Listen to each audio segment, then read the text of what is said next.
Welcome to the Washington Week Extra. I'm Ed O'Keefe in for Gwen Ifill.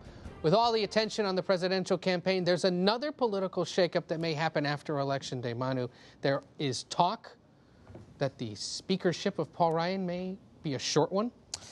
Perhaps. I think we don't really know quite yet. I mean, if the Republicans keep the House, it's going to probably be a much smaller majority. They're going to lose moderates. That means the conservative wing of the party will be emboldened, namely that House Freedom Caucus, those agitators who have been long been a thorn in the side of House Republican leaders. For Paul Ryan to get reelected Speaker, he needs to get a majority of the House to support him. That's 218 votes. Democrats will vote for their candidate, who will be Speaker Pelosi or Leader Pelosi. She's not going to get that, obviously, get the 218. But if Republicans decide to vote against Paul Ryan on the floor, it could bring him below the 218 margin, and that's possible if the majority is very small. You can't afford to lose many Republicans, especially conservatives. So I've been talking to House Freedom Caucus members all week.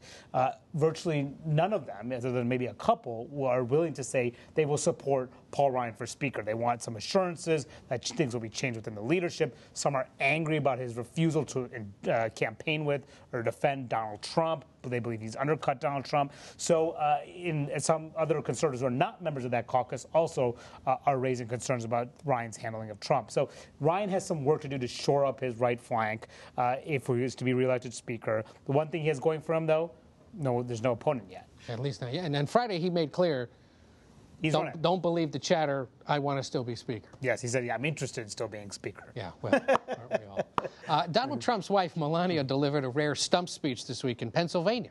She talked about her husband's campaign and about what one of her priorities would be if she were to become First Lady. It is never okay when a 12-year-old girl or boy is mocked, bullied, or attacked. It is terrible when that happens on the playground, and it is absolutely unacceptable when it's done by someone with no name hiding on the internet. We have to find a better way to talk to each other. I'll say it. She could be talking about her own husband, Karen. Exactly. I think, especially because one of the things she specifically lamented was people who make fun of other people's looks and intelligence on social media.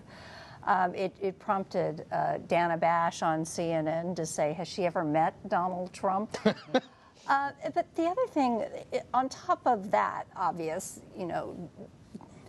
discordant note, it felt like a real missed opportunity, I think. What the candidate's spouse does, usually in political campaigns, is really kind of open up a window to the private side of the candidate that we never see. The overused term is humanize them. Melania Trump did not take that opportunity at all. She didn't tell us anything about her husband that you would not have read on a bumper sticker.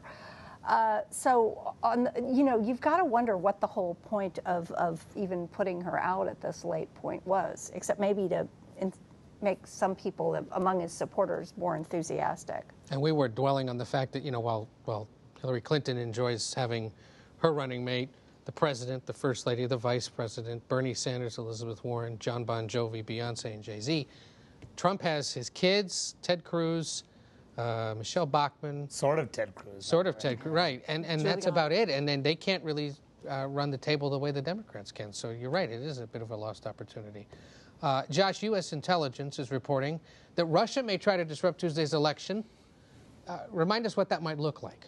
Well, it's very hard to disrupt the actual voting and the actual vote tallying process. But there are all kinds of mischief you can make around the outskirts of that.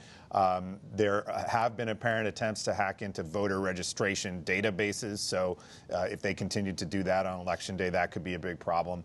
And then there's also been questions about even the media itself. The country's very dependent, it turns out, on the Associated Press collection of vote tallies from around the country. It's not the official tally. That's done eventually, right, days or weeks later. But the AP is the one that delivers all that information. And there are concerns that by attacking the AP or putting out weird stories on social media, that the Russians could create a sense of chaos on election day that might not actually affect the results in any way, but just add to a general atmosphere of chaos and confusion in the country. But you said it at the beginning, it's worth saying again.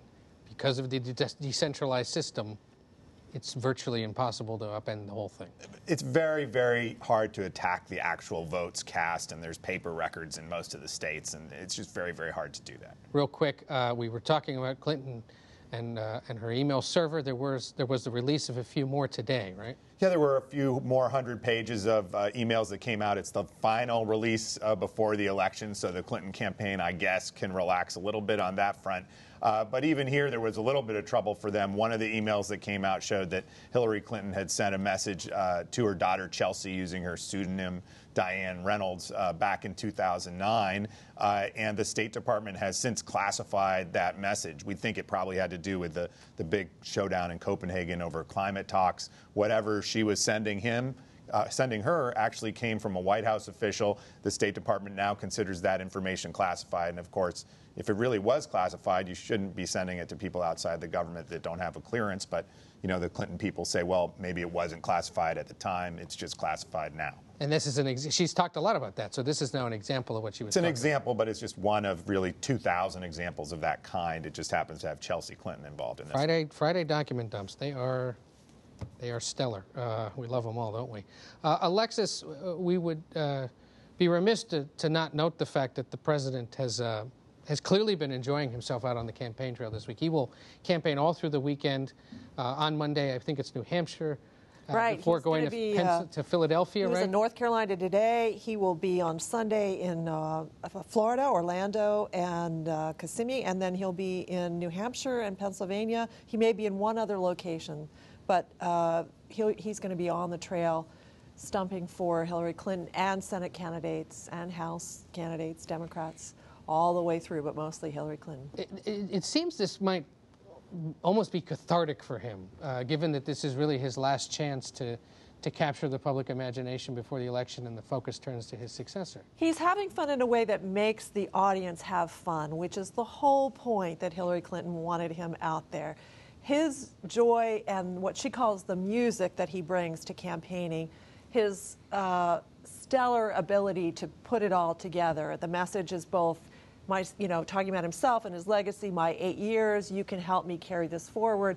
It's also singing her praises. It's also telling voters, even if you're not persuaded when I tell you that she's the most outstanding candidate, you can't support Donald Trump. And then he goes into these incredibly exhilarating riffs about what's wrong with Donald Trump. And the way he does it, the style he does it, here's a president who's at a very high job approval. He knows that he's being listened to, and he can bring that cool factor and that kind of colloquial way.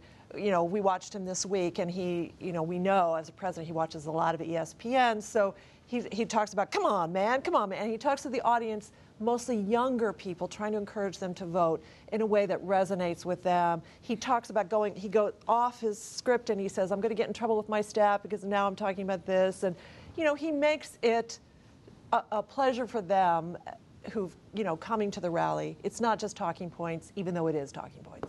Okay, so how many Fridays have we sat here over the course of this cycle, and now it's almost over? It's kind of incredible to think we've gotten here. It is. As you said, next Friday we have a new president. But we didn't talk about about the most important news of the week. How could we forget? Go ahead. What was the most important news of the week? My as a long-suffering and diehard Cubs fan, them winning the World Series is one of the top moments of my life. You said it was like number 4 or 5. Number 4 or 5. I won't tell you what it ranks up with. The president wants them to come to the White House, so you better be there. Yes, I better be there. You don't think they'd hold out for the next guy?